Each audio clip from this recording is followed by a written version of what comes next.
এই ছেলেটি একটি পুরনো গাড়ি কেনে। একদিন সে তার গাড়ির বডি পরিষ্কার করছিল, তখনই ঘষা লেগে বডির ওপরের সাদা রং উঠে যায়। রঙের নিচে সে এক অদ্ভুত হলুদ চমক দেখতে পায়। সে একটা ছুরি দিয়ে বডির বাকি রং তুলতে শুরু করে, আর রঙের নিচে সে যা দেখে সেটা দেখে তার চোখ কপালে উঠে যায়। আসলে পুরো গাড়িটি খাঁটি সোনা দিয়ে তৈরি ছিল।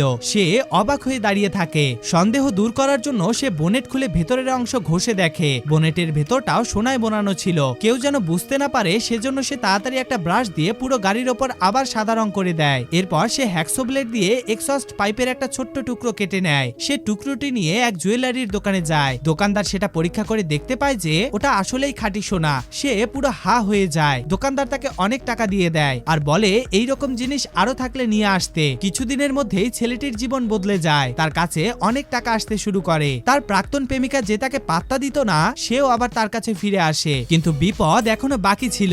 আসলে এই গাড়িটি একজন গ্যাংস্টারের। সে মারা যাওয়ার পর তার গ্যাংয়ের লোকেরা ওই সোনার গাড়িটি পাগলের মতো খুঁজছিল।